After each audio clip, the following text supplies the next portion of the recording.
Existem muitos convites sendo feitos para a gente parar de sofrer. Mas através da palavra de Deus que nos conduz a uma vida eterna sem sofrimento, eu quero te fazer um convite um tanto curioso. Em 2 Timóteo, no capítulo 2, versículo 3, a palavra de Deus está escrita assim: sofre, pois, comigo as aflições como bom soldado de Cristo. O apóstolo Paulo ele convida Timóteo, e evidentemente nós também, pois todos somos iguais na presença do Senhor, e a sofrer as aflições como bons soldados de Cristo.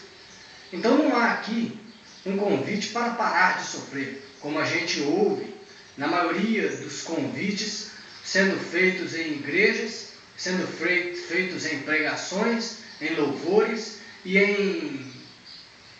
em folhetos distribuídos por todos os lados, induzindo as pessoas a virem para o Evangelho para parar de sofrer.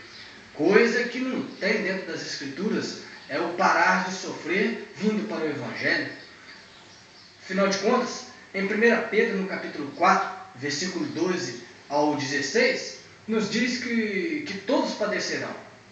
Que padecerão tanto os injustos como os justos, tanto os rebeldes como os santos, como os que procuram andar em santidade com Deus. Então, ele diz lá que antes padecer como cristão do que padecer como homicida, como ladrão, como quem se intromete em vida alheia. Pois não devemos nos envergonhar de padecer como cristão, até porque Cristo também, em Mateus no capítulo 7, versículo 24, ele vem nos dizendo lá que a tempestade, a chuva, os rios vão transbordar e o vento vai assoprar na casa do que foi edificado sobre a rocha, tanto quanto na casa que foi edificada sobre a areia. O vendaval, as tempestades, os açoites da vida, passando para outra linguagem que devemos entender, os sofrimentos, né? As tribulações, as angústias vão vir tanto para quem obedece a palavra de Deus quanto para quem não obedece. Só que deveríamos envergonhar-nos se estivéssemos padecendo fora da presença do Senhor. Então, na presença do Senhor, padecendo, você não deve se envergonhar. Você não deve acreditar que vai vir para a presença do Senhor e que vai ficar tudo certo sem sofrimento. Não, pelo contrário, é com o sofrimento é que vai estar tudo certo, pois não há luta sem um sofrimento de aflição. Cristo disse que em João, no capítulo 16, versículo 33, que no mundo tereis aflições, mas tem de bom ânimo. Foi o encorajamento que ele disse, pois ele disse que venceu o mundo e, de fato, nos deixou sendo mais do que vencedores. Então, em Tiago, também no capítulo 5, versículo 10 e 11, devemos lá pegar estes versículos como exemplo de sofrimento e paciência, os profetas que profetizaram em nome do Senhor. Os profetas da antiguidade cita lá como exemplo até Jó, que sofreu aquele padecer enorme na saúde, na vida financeira, na vida emocional, perdendo seus filhos todos de uma só vez e ficando lá coberto de chagas. Ainda assim foi paciente e perseverou até o fim.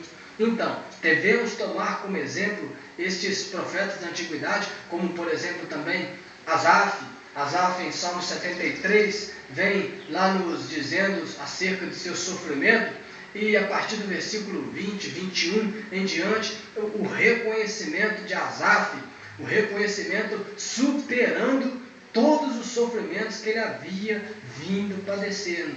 Então, também podemos citar como exemplo de grande sofrimento o profeta Jeremias, que foi perseguido, foi rejeitado até pelos da casa, até pelos seus parentes, ficou só pregando o evangelho do Senhor e sendo perseguida ainda por cima, além da rejeição. Então, não é só vida boa, maré mansa, não, é uma guerra para a qual fomos convidados a enfrentar e devemos ser como bons soldados. Romanos, no capítulo 9, versículo 2, Paulo diz ter grande dor, grande tristeza e contínua dor no seu coração. Se você for olhar o contexto, é porque ele diz ter esta grande tristeza e contínua dor no seu coração. Por causa dos perdidos, os irmãos dele, os compatriotas, estarem fora do agrado de Deus, fora do que é certo, do caminho do Senhor.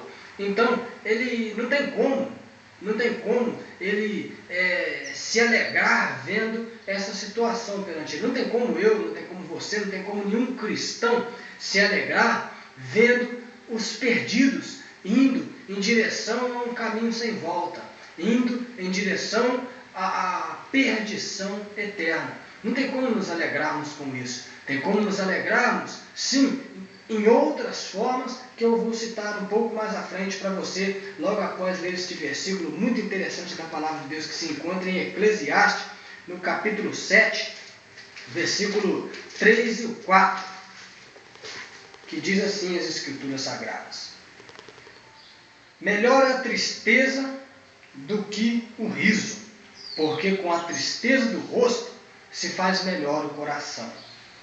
O coração dos sábios está na casa do luto, mas o coração dos dos tolos, na casa da alegria.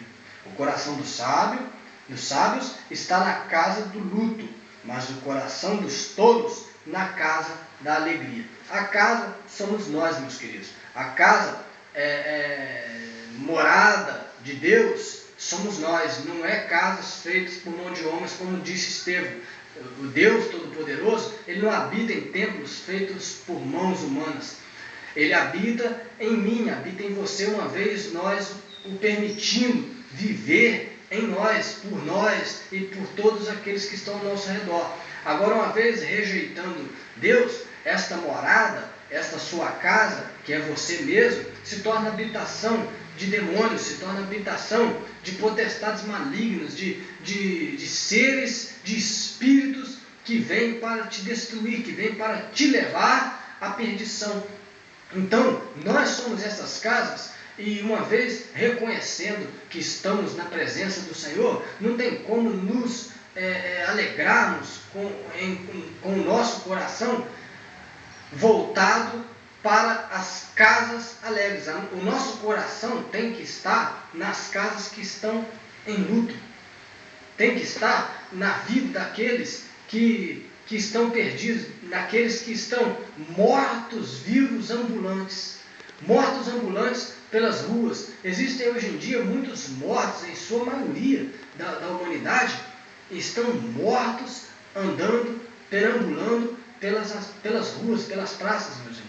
Então, e aqui diz que o nosso coração, se quisermos ter um coração de sábio, nosso coração deve estar na casa do luto. A palavra de Deus diz em 1 João, no capítulo 5, versículo 19, que o mundo inteiro jaz no maligno. O mundo inteiro jaz no maligno. Jaz é jazer, vem de jazer. O verbo jazer significa estar morto, estar deitado. O mundo inteiro está morto no maligno. E para estar morto espiritualmente, não precisa estar morto carnalmente. Então você, vendo essas pessoas que não têm Deus, elas estão mortas, precisando de nascer de novo, que é o convite de Cristo em João no capítulo 3. Precisam ter um novo nascimento para que vivam eternamente através da palavra de Deus, através de Cristo. Então, o convite não é para sair do sofrimento, o convite é para sair da morte. Sair da morte e vir continuar sofrendo, só que vivendo eternamente. O convite deveria ser esse. E, infelizmente, o convite que temos muito recebido é de saia do sofrimento, pare de sofrer. venha ser feliz com Cristo. Tudo bem, você convidar para parar de sofrer, para vir ser feliz com Cristo, mas explicando e deixando muito claro que isso não é aqui nessa vida, não é aqui nessa terra. Esse sofrimento só vai acabar quando sairmos deste corpo, quando sairmos daqui e irmos direto para o lugar onde não haverá sofrimento, tristeza, angústia, brigas, separações, divisões. Não vai haver esses problemas e nenhum outro tipo de problema. Tudo bem, mas agora convidar para vir para o Evangelho sem sofrimento, isso é uma mentira, é uma heresia, e o convite deve ser feito para vir sofrer como todos os profetas sofreram, mas como bons soldados de Cristo, como um soldado que não se intromete, não se embaraça com os negócios dessa vida. Ele, estando a fim de servir aquele que o alistou para a guerra. É uma batalha espiritual, onde devemos ter bom ânimo para vencer o mundo, pois afinal de contas nós já somos mais do que vencedores. Afinal de contas temos que ter bom ânimo para reconhecermos que já somos vencedores em Cristo e Yeshua. Então, nos alegraremos, segundo a palavra de Deus, vem nos dizer em Romanos, no capítulo 12, versículo 15, com os que se alegram. Salmista Davi, em Salmo 122, disse: alegrei-me quando me disseram, vamos à casa do Senhor. Então, com os santos, meu irmão, há abundância de alegria. Com os santos, a gente tem que se alegrar. A palavra que Davi expressou nos deixa bem claro que ele não estava alegre antes de receber o convite de ir à casa do Senhor. Pois se ele já estivesse alegre, ele diria: vou me alegrar mais ainda, ou melhor, alegrei-me mais ainda quando me disseram, vamos à casa do Senhor. Mas não, ele disse, alegrei-me quando me disseram, vamos à casa do Senhor. A casa do Senhor, como eu disse, não é essa casa feita por mãos de homem. A casa do Senhor somos nós. Então, alegrei-me quando me disseram, vamos à casa do Senhor, vamos ao irmão, vamos nos unir, vamos nos congregar, independente do lugar. Pode ser dentro de uma denominação dessas, com placas se dizendo ser casa de Deus, tanto quanto debaixo de uma ponte. A questão é que a casa de Deus somos nós. E quando nos reunimos, estamos entrando na casa de Deus, nas mais diversas casas de Deus que formam cômodos, deixando no total unidos uma casa só. Uma casa só.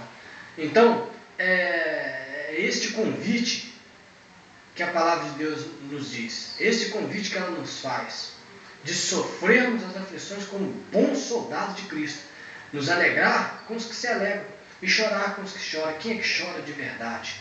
Quem é que na verdade choram por esse mundo sem escorrer uma lágrima no rosto e às vezes até iludidos achando que está tudo bem, mas no fundo de seus corações sentem uma grande tristeza de estarem perdidos, de estarem sem a graça de Deus. São aqueles que ainda não entregaram a sua vida a este sofrimento com Deus, a este sofrimento do lado certo, com o Espírito Santo de Deus nos